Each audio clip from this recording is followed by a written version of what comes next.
What do you hockey players think about us NFL players? I mean, I think that we're all a little bit envious of how athletic you guys are. Oh, Hockey's taught me a ton of lessons. I think that like my work ethic and my talent level was extremely high, but I had such a bad mindset. I actually was just like, I hadn't scored in so many games. Like, as you guys can see, this is kind of a trend. I butted heads with so many coaches. what was one of those times when you butted heads and right away you're like, damn. Dive into that. I shouldn't have done that. Oh, there were so many.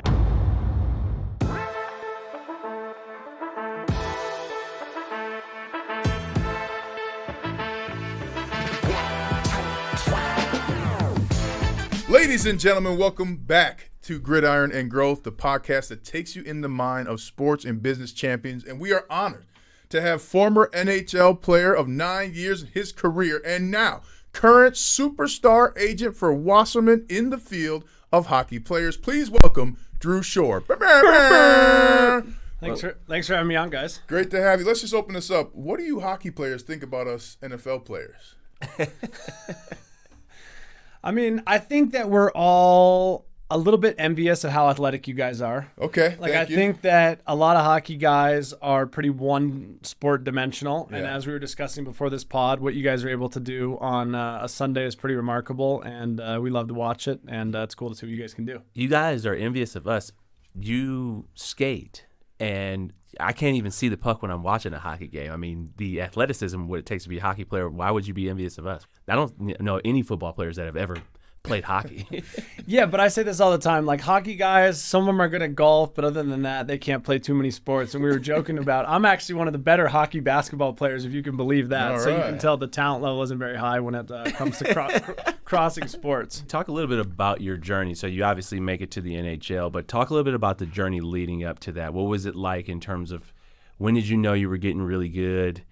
It was always on my mind, but it was something that growing up here was like the hockey was basically horrible compared to what it is now. Like, you know what I mean? I mean, there's kids in Canada who are skating 8 hours a day.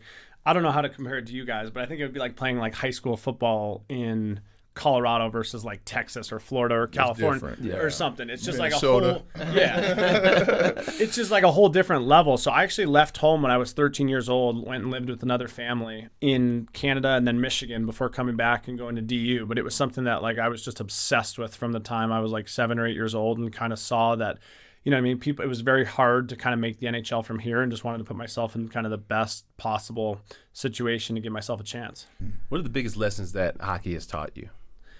Hockey's taught me a ton of lessons. I think like my first year of retirement, I was an absolute mess. And I think that, As we all are. yeah, like people talk about it all the time. And I thought for me, I thought the hardest thing is like, I felt like I failed at the one thing I set out my whole life to do. And that's a weird thing to say. And like when you tell people that, because like when I was the 12-year-old kid in Vancouver, I would have like cut off my fingers if you told me like I could play one game in the NHL or like score one goal. But then like as you kind of keep raising the bar, like I always envisioned winning multiple Stanley Cups, like signing $100 million contract. And then all of a sudden you're like 30 years old and like dropping your kids off at school and like you think you'd be the happiest in the world, but I felt like I failed. And it wasn't until I really spent some time working on it and like talked with someone and changed the mindset from being like, I failed at the one thing I always wanted to do, to be like, now I'm going to be so successful in phase 2 of my life. And I wouldn't have had that had it not been for those trials and tribulations. I mean, you're playing hockey, you know, you're a hero around the world to many fans, right? And there's still more work you could have done. What was that realization? And that's awesome honesty, but like what made you realize that and then change it? I think for me, it was more working on my mindset. Like, I think that like my work ethic and my talent level was extremely high, but I had such a bad mindset. Like I butted heads with so many coaches. And I think that one of the lessons or takeaways I try and help kids with now is make your coach like you. Yeah. Like, even if your coach is the dumbest coach in the world, make them think that you believe in them. Make them think you think it's smart. Like, I can only imagine in football, like A lot of stupid coaches. a lot of stupid coaches, but like telling your coach that they're stupid every day, like I'm sure the first time you get beat on the field, they're going to take you off. Whereas like if the coach likes you, you get beat on the field once, he might give you a second chance, maybe even a third chance.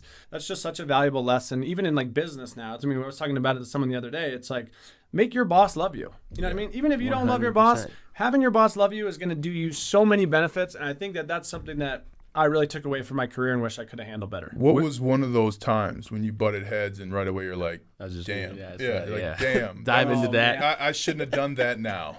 Oh, there were so many. I got traded from Florida to Calgary, and there's a guy now who kind of has a famous reputation of just not getting along with players well named Bob Hartley. And I think that something else I realized in my career is sometimes like a lot of people are afraid to tell athletes the truth. Yes. Like I think that for me, I wasn't good enough that I could have been a first line like player in the NHL, but I could have been a good second or third line center. But I was so determined to be a first line player that like if I started on the second or third line, rather than just trying to have the best game I can, I would just be losing it, pissed on the world that I wasn't playing on the first line. So I think that that's something that I think I also learned is just like do the best job you can on that day, and then things will take care of themselves. But if you're always worried about like what's going to happen in the future or what you could have done differently, like do your job that day and things normally work out.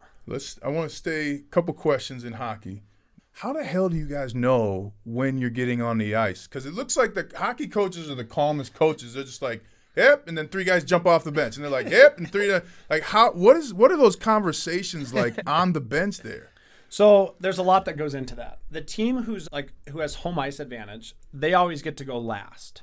So that's a big deal, like especially in the playoffs and stuff, because there's certain spots whereas like the other coach basically has to send their players out first. Oh, this is an unwritten rule of hockey. No, it's a written rule. Okay, like home team gets last change. So like if a face-off happens in the offensive zone, like the home team gets the advantage of seeing who the other team's putting out first. So then there's like a little bit of chess that goes into it. Like, do you want to play like your best players versus their best players? Do you want to try and put like really defensive guys against their best players so then you can kind of free up your offensive guys? So there's a lot of that. What's it sound like on the bench, though, when Drew Shore's getting called into the ice? Normally they call lines by, like, the center iceman.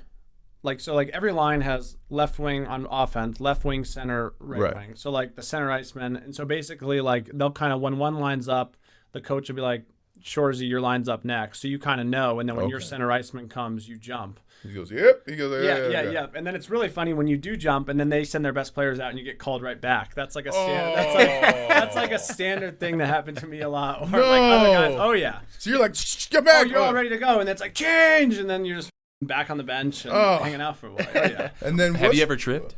Oh yeah, a bunch of times. I actually, this is a wild story, but in Europe the ice rink is bigger. I played in Russia and Switzerland for a while, but then I ended up signing back with Vancouver for 1 year. So I came back, so the rink's a lot smaller.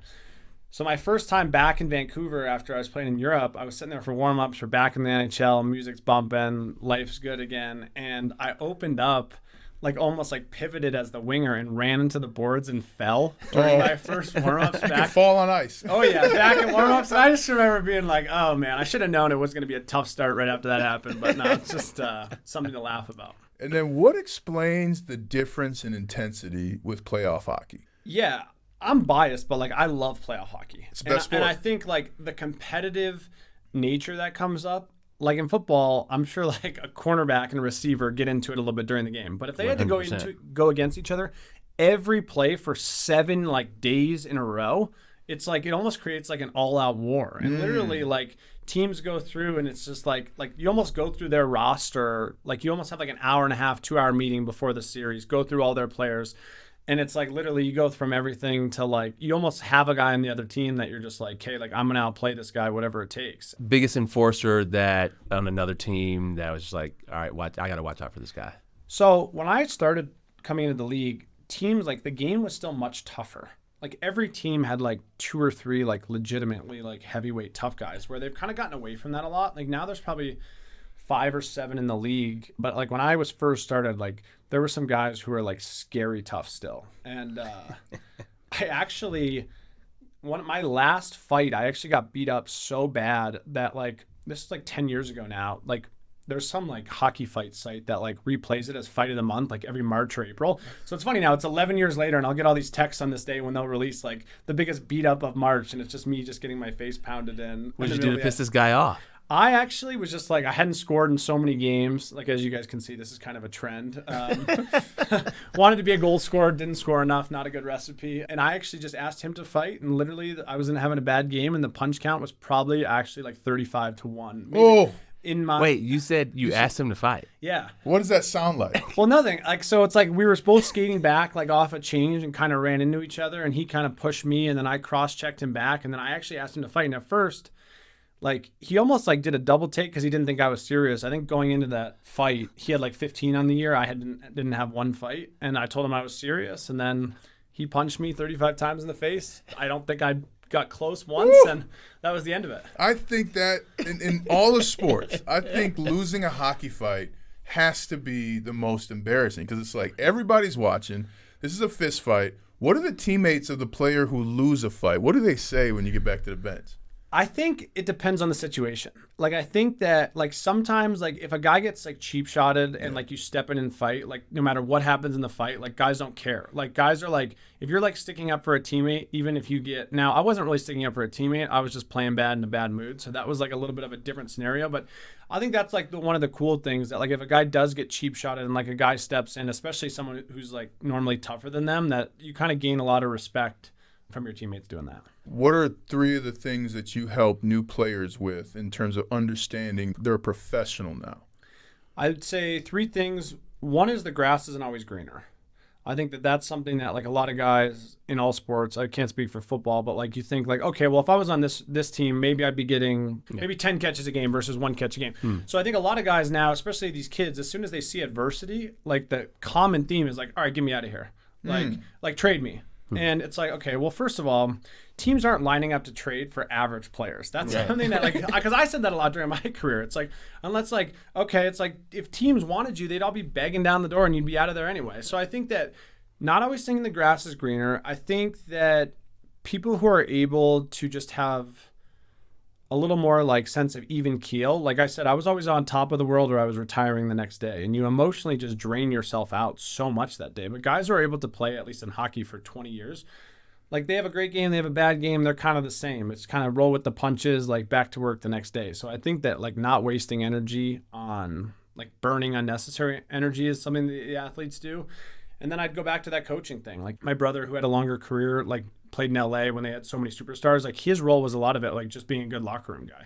So I think that unless you're, like, a star player where you're so talented, like, being a good teammate is super helpful for people too. What was the biggest adjustment you had to make leaving an athlete world and going to a world where people don't ask to fight, where people don't, like, where it's just a totally different – what was your biggest adjustment getting to phase 2? That there's so many answers I have to that question. I think that one thing that people don't like to admit, and I didn't admit this for a while, but someone brought it up to me recently, is when you're playing hockey and you meet anyone, whether it's at the school pickup line or in a business thing, you tell someone you play hockey, people are, like, immediately interested. And then when you tell people, like, oh, I retired and, oh, what are you doing now? I don't really know. I'm kind of going through it. People are like, okay, like, kind of roll their eyes. What do you guys think about that? I still feel like I am transitioning. But I think one of the hardest parts is that you don't have that release of, like scoring a touchdown in front of 80,000 people, or being in a locker room or just in a weight room with 65 guys who are all trying to get better for the same thing. We've all been in a place where you can yell, "Hey, way to go, Drew!" It's like not threatening to you, Or right? like, hey, that's Yeah. Or if you were in the office, you're like, "Hey, way to go!" I mean, people are flying, coffee spilled, But that was a big adjustment, And then you became a father as well. How was the adjustment for you and your wife to go, hey, I'm gone sometimes a week at a time, 2 weeks at a time, and now I'm home all the time? I think the hardest thing for her was not that I was home all the time, but I just wasn't myself, right? Especially Right. those first 2 years. Like, I wasn't the best version of myself because I was kind of bitter. As we discussed, I was a little bit angry being done, didn't really know what I wanted to do next. And I kind of wasted a year or two sulking and being about, like, kind of living that life, but, like, didn't want to do that for the next 5 to 10 or whatever years. So kind of just, like, tried to pivot as quickly as I could. And then things kind of got back to normal at home. Drew, man, really appreciate you coming on the show, man. I'll see you at Greenwood Village Athletic Club. Me and y'all rich people, man. I got a good. Peloton. No, hey, honor to have you. It's amazing to see your transition, and as fellow former athletes, we're just so happy for you that you're smiling, you're a dad, you're in your daughter's life. I mean, it's amazing to see, and congratulations. Well, thanks for having me on, guys. You guys have a great podcast here, and happy to be a part of it. Thanks for listening to this episode of Gridiron and Growth. Make sure to shoot us an email at gridirongrowthpod@gmail.com for some questions and sign up for the newsletter that can be found in the show notes. Big special thanks to Big Up Studios and Streamline Media for helping support Gridiron and Growth.